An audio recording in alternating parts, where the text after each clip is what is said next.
할렐루야. 복된 날, 복된 자리에 나오신 우리 하나님의 백성들을 축복합니다. 기쁨으로 예배하며 하나님께 영광 돌리는 거룩한 성도의 특권을 누리시는 거룩한 백성들 되시기를 축복합니다.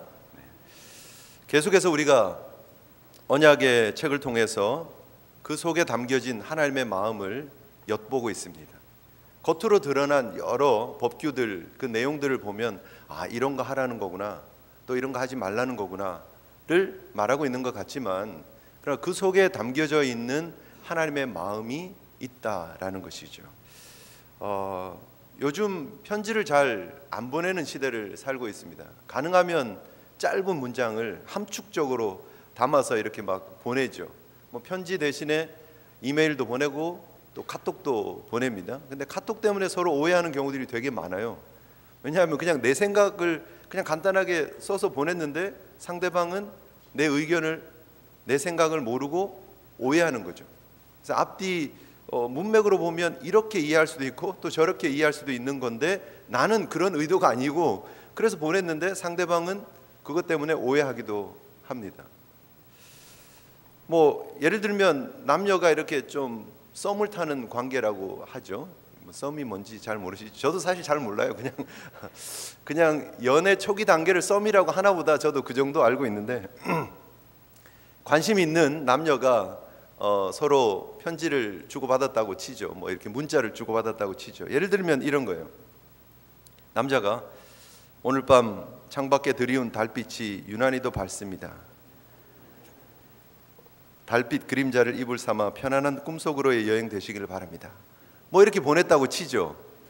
왜 웃으세요? 이게 제 수준입니다. 이거밖에 안 되니까 이해해 주시고. 네. 이랬다고 치죠. 근데 여자분이 이게 받았어요. 이게 뭐야? 오늘 달 떴나? 그리고 유리창 열고 밖에 달이 떴구나. 근데 이 사람 왜 이러지? 이게 이렇게 싱거운 글을 썼나? 도대체 뭐야? 라고 얘기를 한다면 되게 아쉽죠. 그 남자가 그 글을 그렇게 보낸 이유가 뭘까요? 이 밤에 잠이 안 와서 당신을 너무 보고 싶은데 잠이 안 와서 창문을 열었더니 밖에 달이 밝게 빛나고 있습니다. 그리고 그 달을 보니까 당신 얼굴이 떠오르는데 우리 꿈속에서라도 만났으면 좋겠습니다. 사랑하는 마음을 그렇게 담아서 글 속에 보낸 건데 이해하지 못하면, 받아들이지 못하면 그저 이 사람 참 달 좋아하나 보다. 네, 그런 얘기가 되면 안 되잖아요. 너무 아쉽잖아요. 그죠? 성경도 마찬가지입니다. 하나님께서 우리에게 주신 하나님의 마음이 담겨진 이스라엘 백성들에게 언약 백성으로서 이런 삶을 살라고 하나님께서 주신 귀한 마음이 담겨진 편지인데 그 속에 그냥 적혀 있는 표현들만 보면서 우리가 하나님 앞에 이런 것 하면 되고 이런 거는 안 되는구나. 염소 새끼를 어미의 젖에다가 같이 삶아서 요리를 하면 안 되는구나. 혹은 무당은 살려주면 안 되는구나. 그런 식으로만 접근하면 안 된다라는 것이죠. 그 속에 담겨져 있는 의미가 훨씬 더 중요하다라는 것이죠. 그래서 행간을 이해할 줄 알아야 합니다.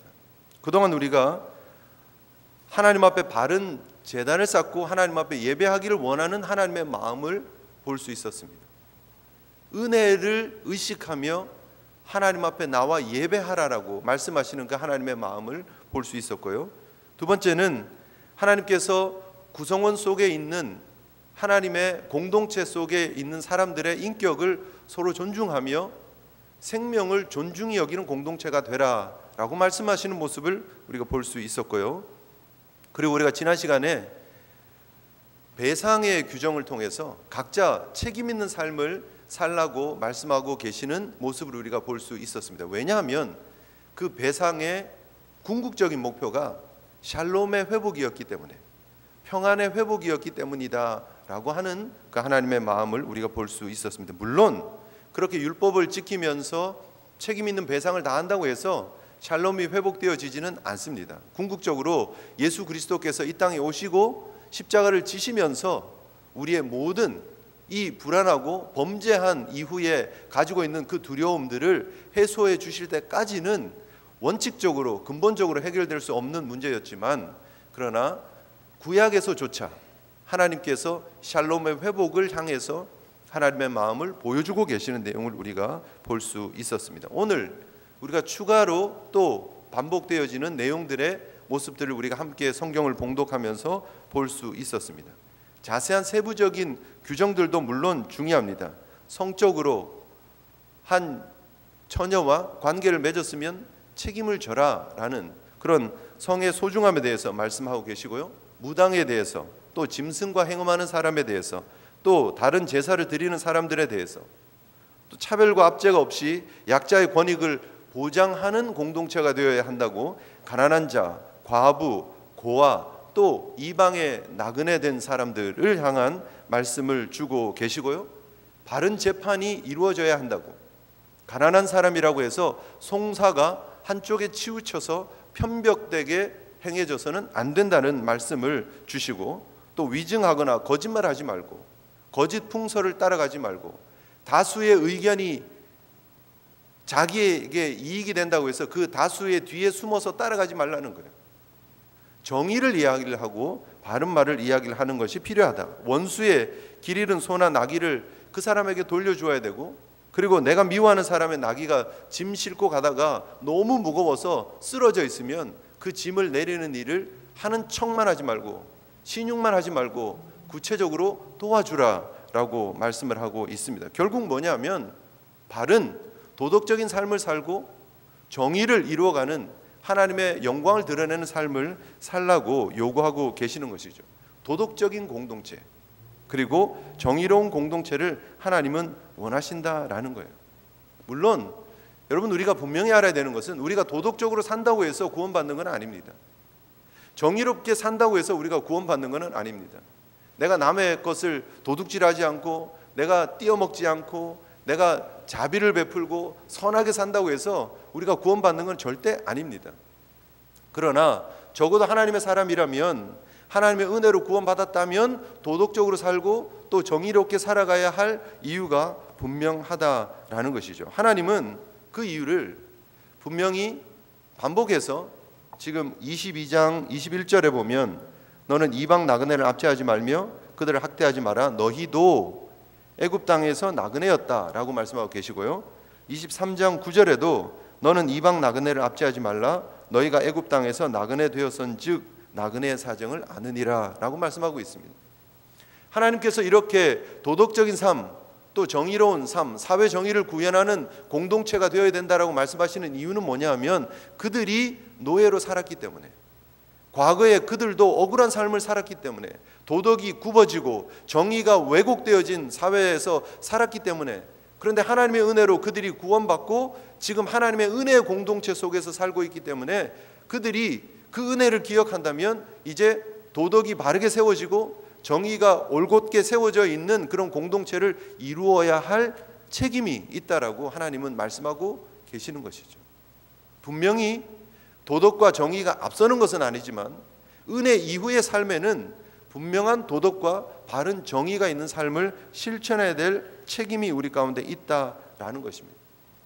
여러분, 우리가 하나님 은혜 가운데 구원받은 하나님의 백성으로 삽니다. 십자가의 은혜를 우리가 기억하면서 마치 이스라엘 백성들이 애굽에서 구원받고 행복한 자유민이 되어서 축복의 땅을 향해서, 젖과 꿀이 흐르는 땅을 향해서 걸어가는 것처럼, 우리가 하나님의 은혜로, 십자가의 은혜로 구원받은 하나님의 백성이 되고 지금 이 믿음의 길을 함께 힘차게 걸어가고 있습니다.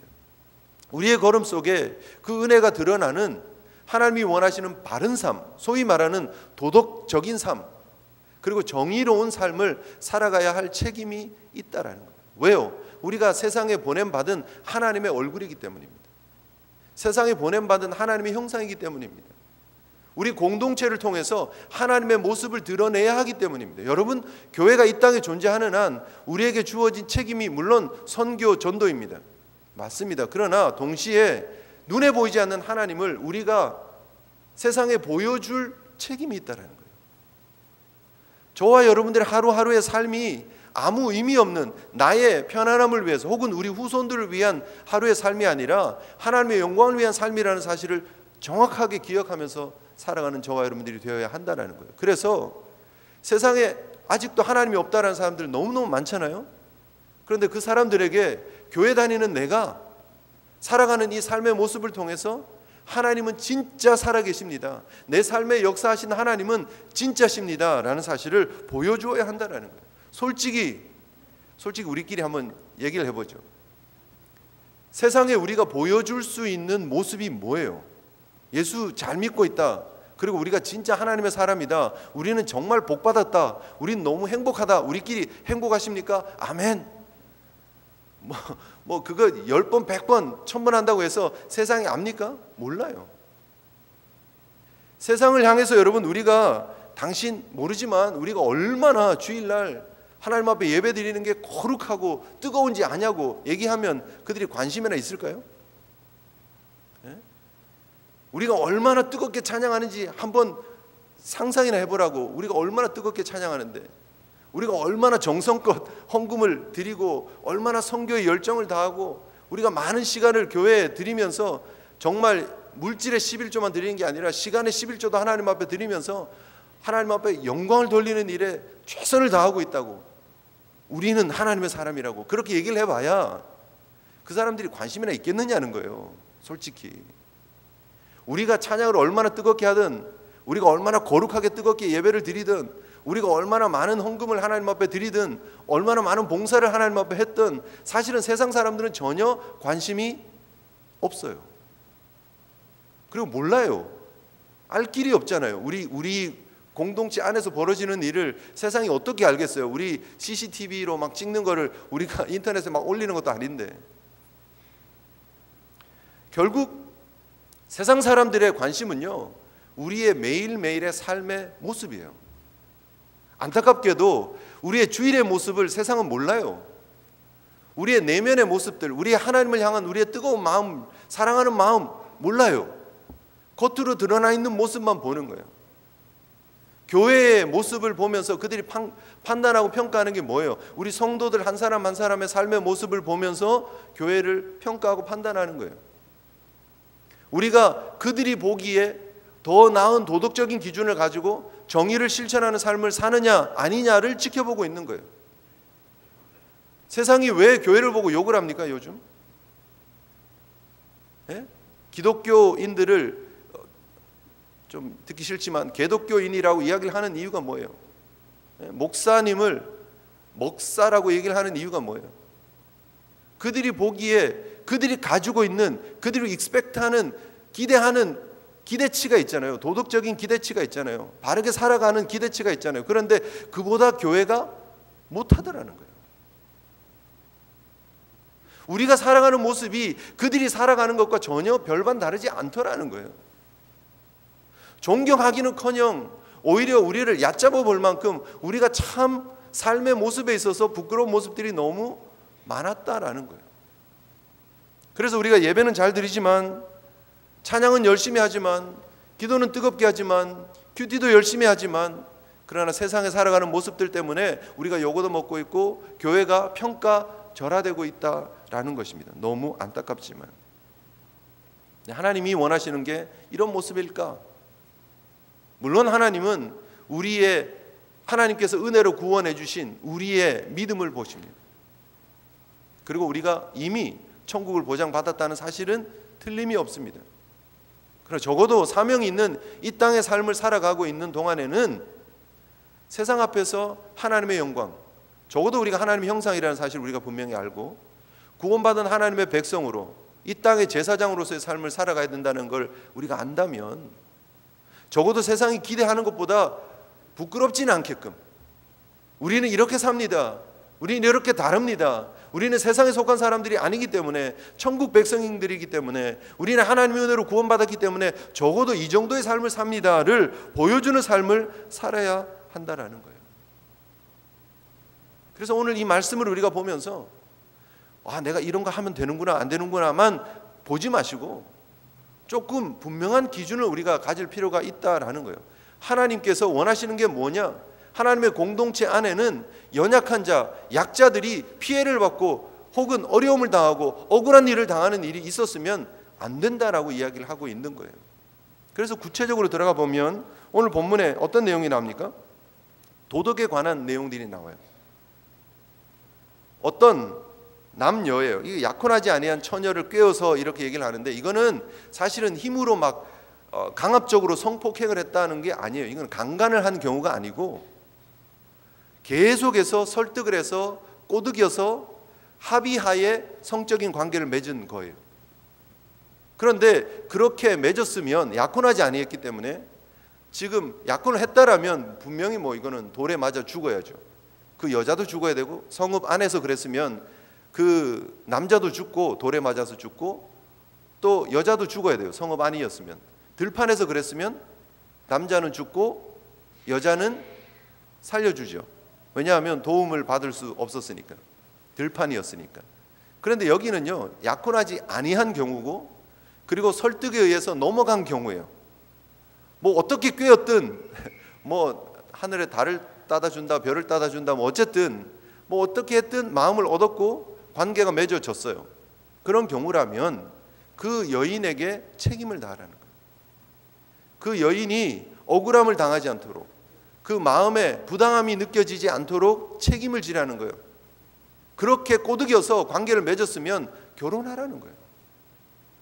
결혼 지참금을 주고 결혼을 하라는 거예요. 정말 집안이 반대를 하면 적어도 그 여인에게 그 마음의 억울함이 풀리도록 결혼 지참금에 합당한 돈을 그 여인에게 주고 그 마음을 풀어주라는 거예요. 그게 하나님이 보여주고 있는 마음입니다. 당시에 여자는요, 아버지의 재산이었어요. 그냥 집안의 재산이었어요. 인격적으로 존중받지 못했습니다. 그러나 그 시대에 그렇게 사람으로 인정받지 못하던 여인의 삶, 그 삶에 하나님은 관심이 있으셨다는 거예요. 그리고 그 마음이 억울하지 않도록, 부당하게 느껴지지 않도록 하나님께서는 그 남자에게 책임을 다하는 모습을 보여주라는 거예요. 얼마 전에 재판 결과가 나왔습니다. 안희정 전 지사가 이거는 사실 위압에 의한 것이 아니고 다 좋은 게 좋은 거였습니다 해서 무죄가 나와버렸어요. 그러면 안 된다는 거예요. 억울한 마음이 드는 그런 문제들이 생겨나면 안 된다는 거예요. 위치에, 높은 위치에서 어떤 영향력을 끼쳐서 자기가 그런 관계를 했으면 책임을 지라는 거예요. 떳떳하게 그 결과에 대한 책임을 지라는 거예요. 미투 운동들이 미국에서 출발해서 한국을 거쳐서 한참 뜨거웠습니다. 이제 또 잠잠해지는 것 같아요. 잠잠해지면 안 된다라는 거예요. 억울한 사람이 한 명이라도 있으면 그것들이 당당하게 드러나지고 그 억울함들이 풀려지는 모습들이 나타나야 된다는 거예요. 세상은 그런 것들이 감춰지는 세상입니다. 그런 것들이 무시되어지는 세상입니다. 그러나 교회 안에서는 그러지 않아야 된다. 공동체 속에서는 그러지 않아야 된다. 한 사람이라도 그 마음에 원한이 있으면, 아픔이 있으면, 슬픔이 있으면, 부당함이 있으면 안 된다라는 거예요. 하나님이 원하시는 공동체는 바로 그런 공동체이기 때문입니다. 여러분, 바르고 도덕적으로 살아야 합니다. 책임지지 못하는 행동들을 하면서 침소를 더럽히면 안 된다라는 거예요. 왜요? 우리는 하나님의 사람이기 때문에, 하나님을 믿기 때문에 깨끗하게 살아야 합니다. 은혜로 구원받았기 때문에 깨끗하게 살아야 합니다. 히브리서 13장 4절에 모든 사람은 결혼을 귀히 여기고 침소를 더럽히지 않게 하라. 음행하는 자들과 간음하는 자들을 하나님이 심판하시리라. 하나님의 기준이 있는 거예요. 간통죄가 폐지되고 자신들이 좋아해서 서로 통간하는 경우 괜찮다. 너무 자기들이 좋아서 하는 일인데 어떻게 그걸 법적으로 개인의 자유를 침해하면서 할 수 있느냐 하는 시대를 살고 있지만 책임이 있다라는 거예요. 하나님은 그냥 넘어가지 않겠다라는 거예요. 분명히 아셔야 합니다. 하나님의 기준으로 사는 거예요. 세상 기준이 아니라. 법적으로 제재가 가해지지 않는다고 해서 마음대로 살면 안 된다라는 거예요. 왜요? 하나님의 사람이기 때문에. 하나님의 자비하심이 드러나야 됩니다. 하나님의 마음을 우리가 읽을 줄 알아야 합니다. 성경은 계속해서 뭘 얘기를 합니까? 이방인으로 살아가고 있는 나그네에게 함부로 하지 말라라는 거예요.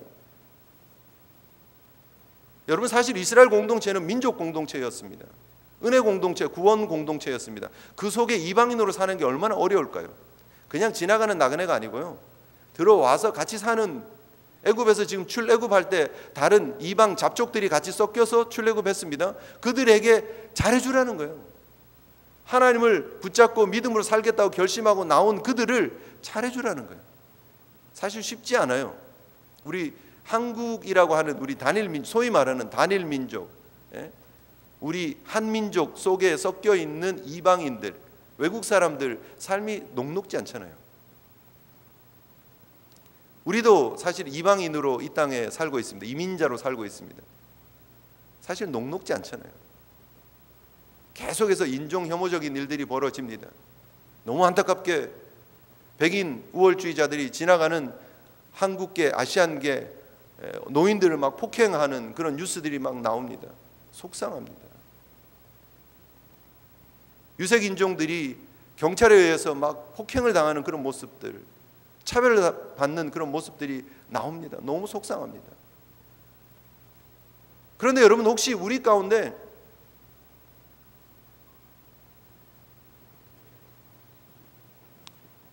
우리보다 힘들게 어렵게 사는 인종들을 향해서, 또 사람들을 향해서 이렇게 차별하는 모습들이 있지 않느냐는 거예요.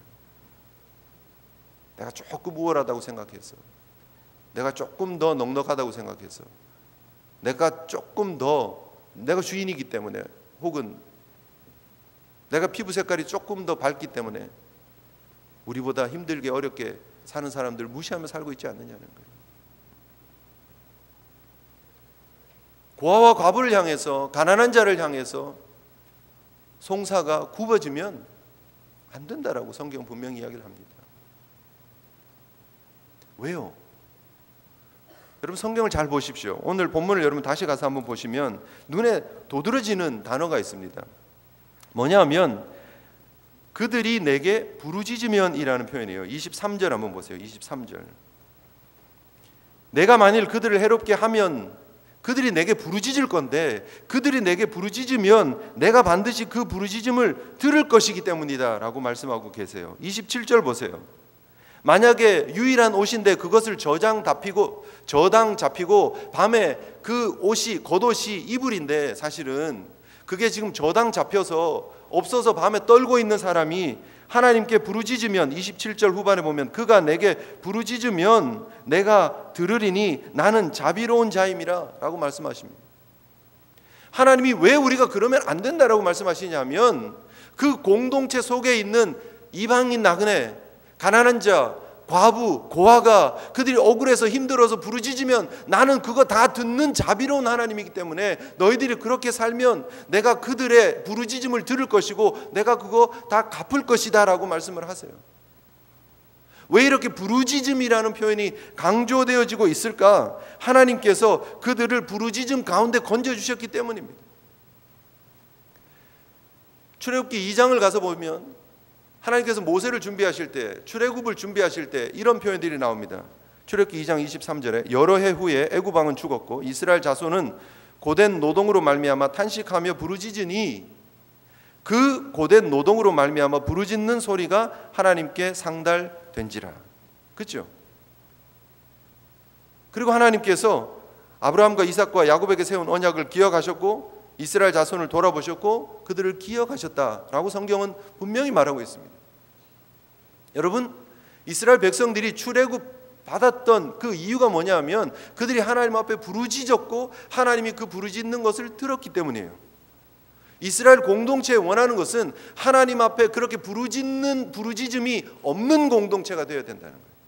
억울해서 부르짖고, 배고파서 부르짖고, 가난해서 부르짖고, 겉옷을 저당 잡혀서 밤에 추워서 떨면서 부르짖는 사람들이 없는 공동체가 되어야 된다라고 말씀하고 계시는 거예요. 그래서 사도행전에 성령이 임한 후에 초대교회에 이루어졌던 공동체 속에는 서로 유무상통하며 서로 생활을 책임지며 서로 사랑하는 공동체의 모습이 나타나고 있는 거예요. 왜요? 하나님이 그런 공동체를 원하시기 때문에. 여러분, 우리의 삶에 대한 책임들, 도덕에 대한 책임들, 사회에 대한 책임들이 여러분 우리와 무관한 것이 아닙니다. 구원받은 백성이라면 우리 주변을 돌아볼 줄 알아야 합니다.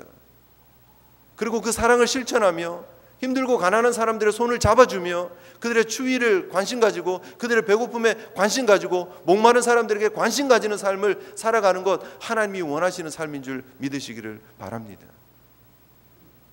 부담스러운 말씀이지만, 힘들고 어려운, 지키기 어려운 말씀이지만, 그러나 이것이 우리에게 분명하게 주어지는, 성경 전체에 나타나는, 구약부터 신약까지 이어지는 하나님의 말씀이라는 사실을 우리가 기억하셔야 합니다. 은혜 받았다면, 우리가 하나님의 백성이라면 다른 기준의 삶을 살아야 한다라는 거예요.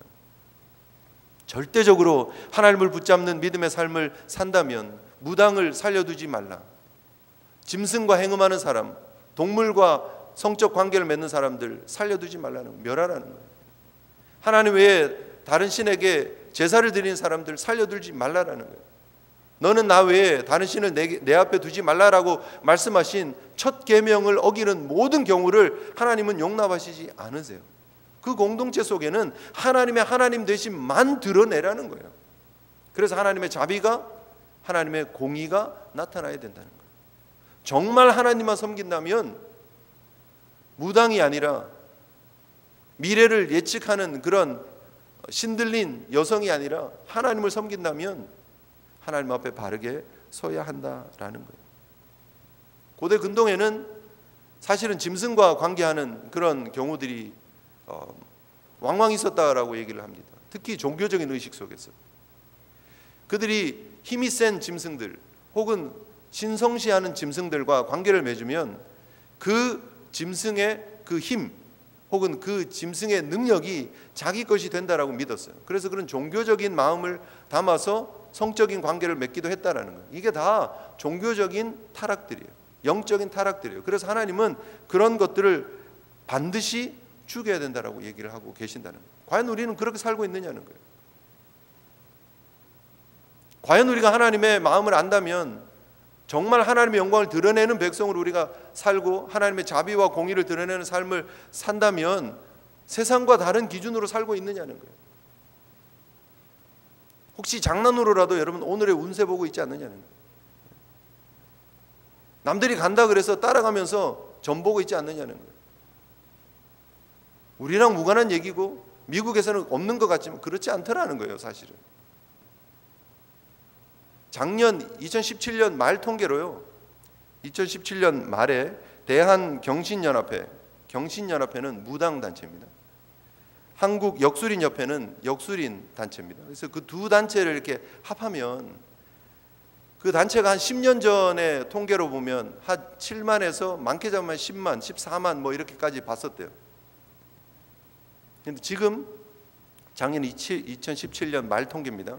말 통계로 각 단체로 한 30만씩 등록이 돼 있대요. 10년 사이에. 엄청난 증가 아닙니까? 근데 등록된 사람들만 30만씩.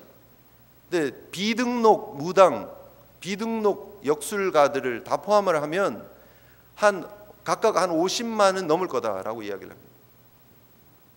그리고 타로점 치는 사람들 있잖아요. 타로점. 그럼 젊은 사람들이 모이는 소위 말하는 뭐 홍대 거리 뭐 이런 젊은 사람들이 많이 몰리는 그런 거리에 타로점 집들이 얼마나 많은 줄 아십니까?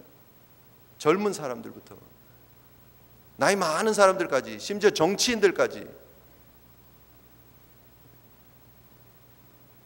삼성물산 건물이 30몇 층 된다 그럽니다. 그런데 회장실은 19층이래요.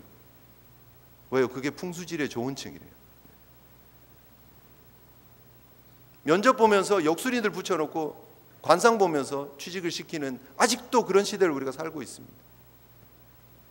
격리 여자 직원을 한 명을 뽑는데도 역술인 불러놓고 관상 보면서 저 여자가 우리 회사 돈을 빼먹을까 안 빼먹을까, 횡령할까 안 할까 봐달라고 그렇게 하는 시대를 우리가 살아가고 있습니다.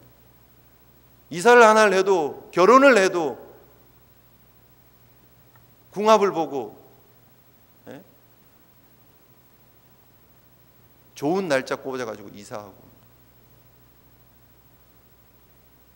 여러분 목사의 그러니까 개신교에 관계되어진 사람 숫자가 한 14만 정도로 봅니다. 14만. 한국 문체부 통계입니다. 14만인데 이런 역술인들, 무당들 숫자가 100만이 넘는다니까요.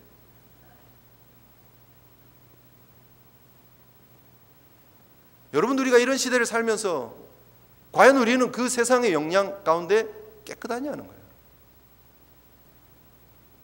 정말 하나님만을 드러내는 삶을 우리가 살아가고 있느냐 하는 거예요. 온전히 하나님만 붙잡으시기를 바랍니다. 진짜 장난으로라도 오늘의 운세 뭐 이런 거 보지 마시고, 하나님 앞에 여러분, 그건 가증스러운 일이에요. 믿음으로 온전히 쓰셔야 돼요. 하나님만 보셔야 돼요.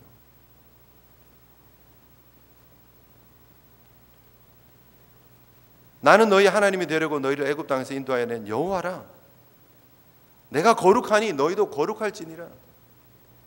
레위기 11장 45절에서 말씀하시는 하나님의 그 거룩을 향한 요청에 우리가 눈을 뜨고 정신 차리고 하나님 앞에 바른 마음으로, 하나님 앞에 바른 삶으로 영광 돌리시는 주의 백성들 되시기를 축복합니다.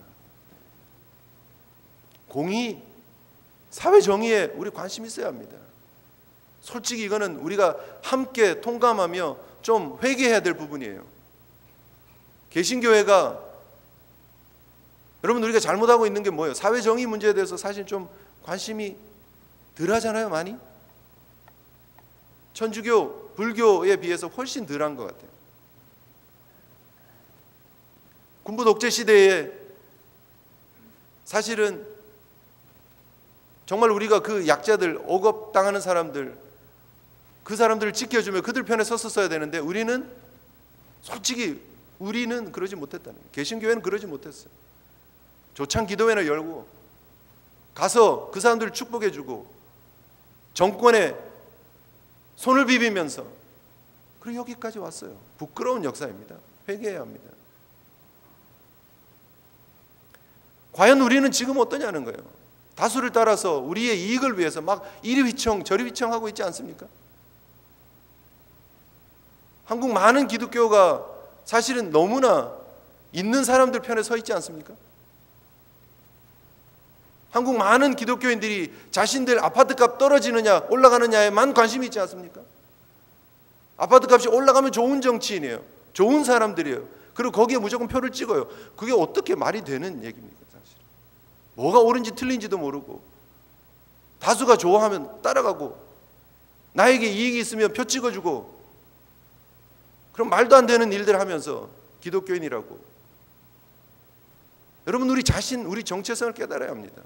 분명히 이민자로 어떻게 보면 정치에 참 힘을 제대로 영향을 발휘하지 못하는 이민자로 살고 있지만, 그러나 여러분 시시비비를 가릴 줄 알아야 됩니다. 옳고 그름을 가릴 줄 알아야 됩니다. 하나님의 공의를, 정의를 드러내는 삶을 살아야 한다라는 거예요.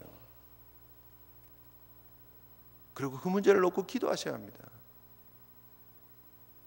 그리고 내가 할 수 있는 것이 뭔지 알고 투표도 하시고,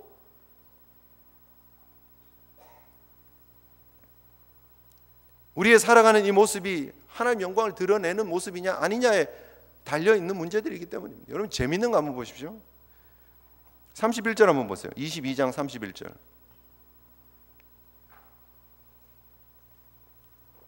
같이 한번 읽겠습니다. 시작. 너희는 내게 거룩한 사람이 될지니 들에서 짐승에게 찢긴 동물의 고기를 먹지 말고 그것을 개에게 던질지니라. 짐승에게 이렇게 상처받은 죽어있는 그런 동물들을 봤어요. 찢긴 동물이 있어요. 그거 먹으면 큰 문제 됩니까? 뭐 죽은 지 얼마 안 됐으면 그거 갖다가 그냥 푹 삶아 먹든지 구워 먹든지 하면 맛있을 거 아니에요. 그런데 하나님은 그런 짐승들 갖다 먹지 말고 개한테 주라는 거예요. 되게 보면 하나님 좀 이상하신 하나님인 것 같아요. 사실 그게 더 이익인 것 같고 더 경제적으로 좋은 것 같은데 하나님 그러지 말라라는 거예요. 여러분, 우리에게 이익적으로 경제적으로 계산을 따져서 계산기 두드려 가지고 우리에게 이익이 되는 일들이 있습니다. 그런데 여러분, 그것이 하나님이 원치 않는 일이면 하지 마십시오. 작은 이익을 위해서 개에게나 던져줄 것들 가서 여러분 기웃기웃하지 말라라는 거예요. 그거 먹었다고 해서 맛있다고 좋아하면서 달콤하다고 이야기를 하지 마시라는 거예요. 오늘 성경이 말하는 것처럼 뇌물 받아 먹는 거하고 똑같다는 거예요. 하나 둘 먹다 보면 빠져가지고 나오지 못합니다.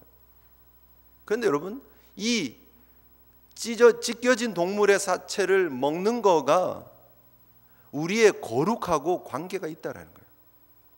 23절이 말하고 있는 게 바로 그거예요. 너희는 내게 거룩한 사람이 될지니 들에서 짐승에게 찢긴 동물의 고기를 먹지 말라는, 그거랑 무슨 관계가 있다고요? 하나님 이라고 말할지 모르지만 하나님은 그게 관계가 있다라는 거예요. 나는 그런 거 싫다라는 거예요. 너희를 더럽히지 말라는 거예요. 사소한 이익 앞에 너희를 더럽히지 말라는 거예요.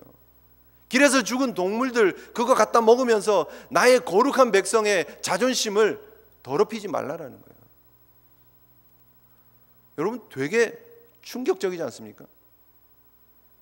우리의 거룩함이 하나님 앞에 바른 제사를 드리는 걸로 드러나는 게 아니고요, 우리의 거룩함이 하나님 앞에 멋진 구제 사업을 하는 걸로 드러나는 게 아니고요, 바른 찬양을 드리는 걸로 드러나는 게 아니고, 헌금 왕창하는 걸로 드러나는 게 아니고요, 짐승을, 들에 찢겨진 짐승 그거 먹냐 아니냐를 하나님은 거룩한 사람이 되냐 안 되느냐로 연결시킨다는 거예요. 저는 이 말씀 받고 정말 충격이었습니다. 묵상하면서 하나님, 우리가 뭘 먹느냐, 사소한 이익에 관심이 있느냐 없느냐, 그것이 거룩과 연결된다라고 분명히 말씀하시는 거예요. 우리가 어떻게 사느냐, 그것이 하나님 앞에 거룩이에요. 원수를 우리가 어떻게 대하느냐, 그게 하나님 앞에 거룩이에요. 내가 미워하는 사람을 어떻게 대하느냐, 그게 하나님 앞에 거룩이에요. 당연히 원수를 미워하는 거 상식이지만 그것을 초월하는 삶을 사는 거예요. 바른 도덕, 바른 정의를 가지고 하나님의 사람답게 살아가라고 말씀하고 계신다라는 거죠. 오늘 본문에 분명히 원수의 길 잃은 소나 나귀가 있으면 다시 내가 원수로 여겼던 사람 거지만 갖다 주라는 거예요. 내가 미워하는 사람이 있지만 그 사람의 나귀가 막 짐 잔뜩 싣고 가다가 꼬꾸라져 있으면 그 짐 빨리빨리 내려주는데 도와주라는 거예요. 예수님께서 말씀하신 것과 동일하지 않습니까? 마태복음 5장에 또 내 이웃을 사랑하고 내 원수를 미워하라 하였다는 것을 너희가 들었으나 나는 너희에게 이르노니 너희 원수를 사랑하며 너를 핍박하는 자를 위해서 기도하라. 왜요? 그게 쉽지 않죠. 어렵죠. 그러나 왜요?